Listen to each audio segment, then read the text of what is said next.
Hello everyone! Welcome to the first episode of Automagic Mondays for Get Smarter and Better.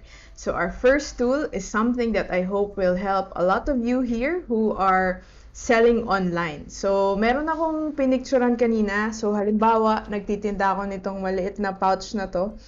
Maybe this is something that I created a Facebook page for or a Shopify account for, and I don't have a budget for a professional photographer para i-photo shoot tong product ko. Meron lang akong cellphone na may magandang camera, malamala, at yung produkto na mismo pipicturean ko. So, paano nga ba makapagtanggal ng background ng mga produkto para mas maganda natin silang ma-display sa ating Facebook page at sa ating website or Shopify account? So, ang ating Automagic tool for today ay nasa remove.bg. So, punta lang kayo sa website na remove.bg. And then, picturean nyo lang yung produkto nyo. Tapos, piliin natin sila mula sa ating files. Pindutin lang natin yung upload image. So, ngayon, subukan natin itong picture ko na ito. Halimbawa, ito, papakita ko sa inyo. Meron akong pinicturean kanina. Ito, hawak-hawak ko itong yellow pouch na to. So, it has my hand in it. Tapos, may alcohol ako sa background. Meron akong halaman. Yan. So, kunyari, gusto ko siyang ilagay sa Facebook page ko, di ba? So, ang pipindutin ko lang, open. Ayan, na-preempt na yung result kasi tinry ko na to kanina eh. Bago ko pakita sa inyo, syempre, para sure, di ba? So, ayan, ilang segundo lang. Tapos na siya mag-upload. And then, makikita nyo, na-remove na yung background. So, yung kamay ko na lang yung natira. So, kunyari, milk tea yan, nahawak-hawak nyo. So, pwedeng ganun. And then, another example could be, kung ayaw nyo na merong kamay na makikita dun sa inyong poster, pwedeng yung mismong product lang. So, gumawa rin ako ng sample photo na nakapatong lang siya sa notebook ko, sa table. So, ina-upload na siya ngayon at unti-unti na rin tinatanggalan ng background. Papakita ko rin sa inyo kung ano pa yung ibang functionality nitong libreng website na to. So, ayan, di ba? Kanina, ang itsura niya ay, ito yung itsura niya kanina.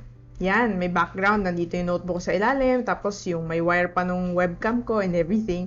So, ngayon, ito na yung itsura niya. So, you can simply download it as it is. Yan. Tapos, mapupunta na siya sa inyong downloads folder nang ganyan na siya kalinis. So, tingnan natin. Open natin yung file. Yan. So, di ba? Ang ganda. Pwede mo na siyang ilagay sa website mo or sa Facebook page or sa inyong product showcase kung saan man yan online.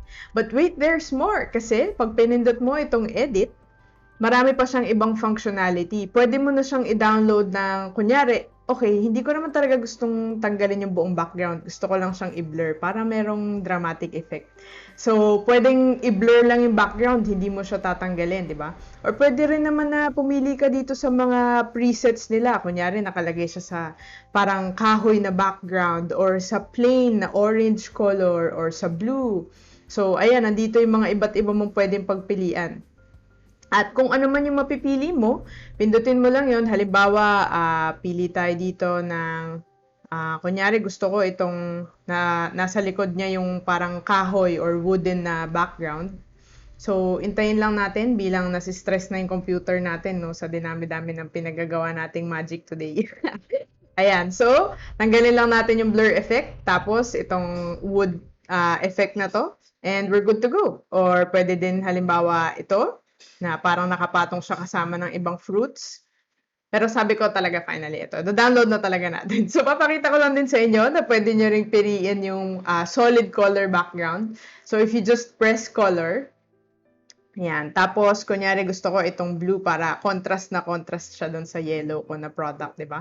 Just press download and you're good to go. Nasa downloads folder mo na yung iyong product na tanggal na yung background at solid color na siya ngayon. Tapos pwede mo na siyang i-display sa Facebook or sa website mo. So that's about it for our first Automagic Monday episode. I hope this will help our online sellers out there. And even for your personal use, siguro meron kayong picture ng family nyo na medyo magulo yung background. Try nyo rin, baka mag-work for you.